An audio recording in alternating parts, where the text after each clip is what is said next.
Hi there, my name is John Stevens, pastor of Zion Lutheran Church in Oregon City, Oregon, and we're part of the ELCA. And welcome to Dollar Store Children's Sermons, where we take the lectionary text, we tie them to an item from, Dollar Tree, the garage, kids' room, and the junk drawer. Yeah, we're tying things everywhere. I don't know, and this is for the narrative lectionary. We're looking at Isaiah. We're looking at the beginning of chapter 6, verses 1 to 8. Whom shall I send? Send me, here I am, send me. Yes. And some great hymns and songs and all of that, and some wonderful imagery that happens in this text. The commentary on workingpreacher.com is helpful to get the overall picture what's going on in here.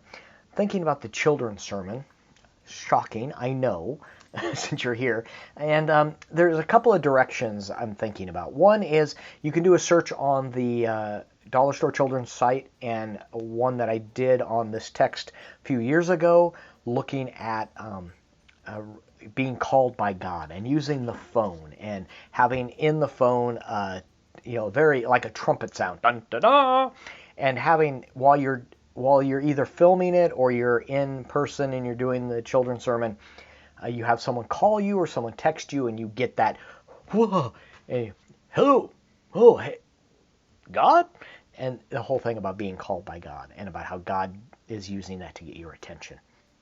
So there's that direction.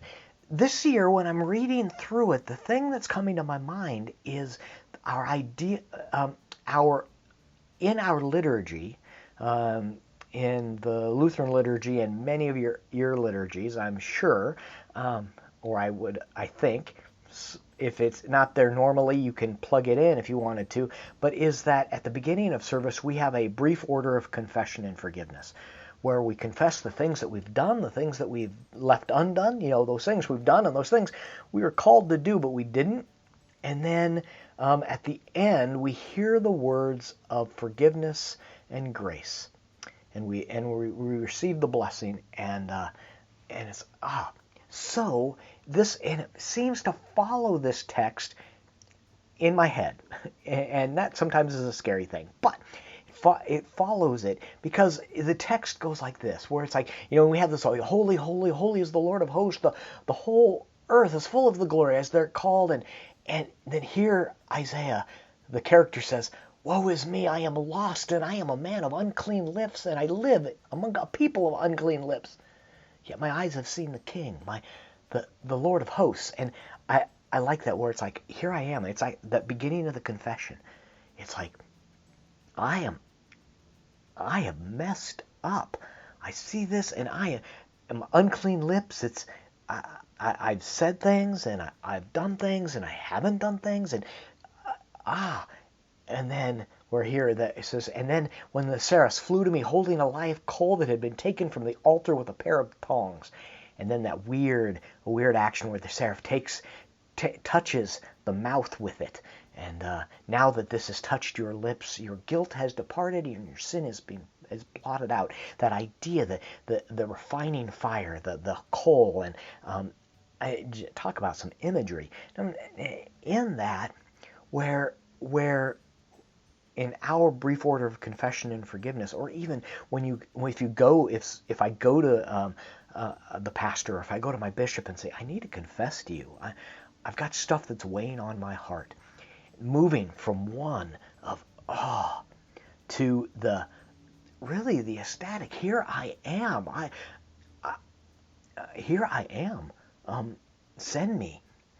The thought that just another tangent that just crossed my mind is the scene from Oh Brother, Where Art Thou, and where the three, there's George Clooney and his two friends, and one of the friends he goes down and he gets baptized, and it's like all my sins are wiped away, like when I'm knocked over the Piggly Wiggly.